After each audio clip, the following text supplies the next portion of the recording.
नमस्ते दोस्तों। आज हम एक बहुत ही दिलचस्प और विवादास्पद मुद्दे पर बात करने जा रहे हैं। क्या आपने कभी ऑनलाइन देखा है लोग कितनी गर्मा गर्मी से डिबेट करते हैं कि धरती गोल है या चपटी? ये बहसें कभी कभी इतनी तीव्र हो जाती हैं कि लोग एक दूसरे से लड़ने लगते हैं। चलिए आज हम इसी मुद्दे पर बात करते हैं और देखते हैं कि क्यों कुछ लोग मानते हैं कि धरती शायद चपटी है। तो चलिए शुरू करते हैं। सबसे पहले बात करते हैं होराइजन की। जब आप समुद्र के किनारे खड़े होते हैं और दूर होराइजन को देखते हैं तो क्या आपने कभी सोचा है कि वो सीधा क्यों दिखता है? कभी समुद्र देखा है? नोटिस किया कैसे पानी की सरफेस बिल्कुल फ्लैट दिखती है? ये एक बहुत ही आम ऑब्जर्वेशन है जिसे फ्लैट अर्थ थ्योरिस्ट्स अपने पक्ष में इस्तेमाल करते हैं। जो लोग फ्लैट अर्थ में बिलीव करते हैं उनका कहना है कि अगर धरती गोल होती तो हमें कर्व दिखना चाहिए। मजेदार बात है ना?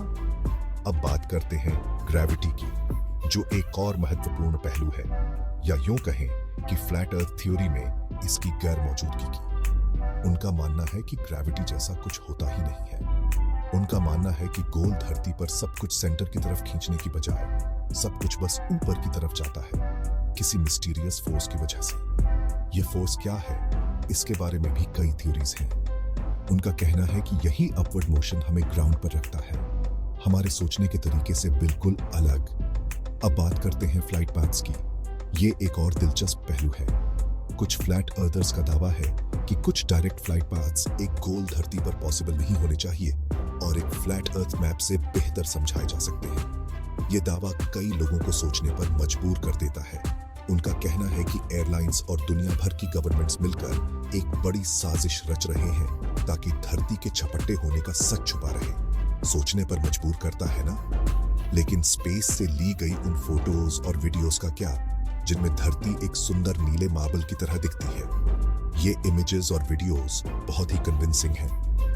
फ्लैट अर्थ थ्योरिस्ट्स के मुताबिक ये सब मैनिपुलेटेड है या स्टूडियो में बनाई गई है ताकि गोल धरती की कहानी को आगे बढ़ाया जा सके। ये एक बहुत ही बोल्ड क्लेम है। जी हाँ, नासा की उन आइकॉनिक इमेजेस को भी। नासा की क्रेडिबिलिटी पर सवाल उठाना कोई छोटी बात नहीं है। तो फिर सदियों से चले आ रहे साइंटिफिक एविडेंस के बाद भी जो धरती के गोल होने को साबित करते हैं, ये बिलीफ कैसे जिंदा है? ये सवाल बहुत ही इंट्रिगिंग है। ये अथॉरिटी पर शक करने, अपने सेंसेस से अलग ढंग से चीजों को समझने और मानना पड़ेगा। थोड़ी सी कंस्पिरेसी के रोमांच का मिश्रण है। आखिर में अलग अलग व्यू पॉइंट्स को सुनना बहुत जरूरी है, क्योंकि ये हमें एक बैलेंस्ड पर्सपेक्टिव देता है। लेकिन किसी भी बिलीफ को बनाने से पहले एविडेंस को अच्छी तरह से जांचना भी उतना ही जरूरी है।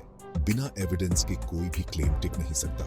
साइंस अपने सख्त तरीकों और पीयर रिव्यूज के साथ अभी भी एक गोल धरती को सपोर्ट करता है, जो अनगिनत ऑब्जर्वेशंस और एक्सपेरिमेंट से साबित होता है। ये एक बहुत ही मजबूत फाउंडेशन है।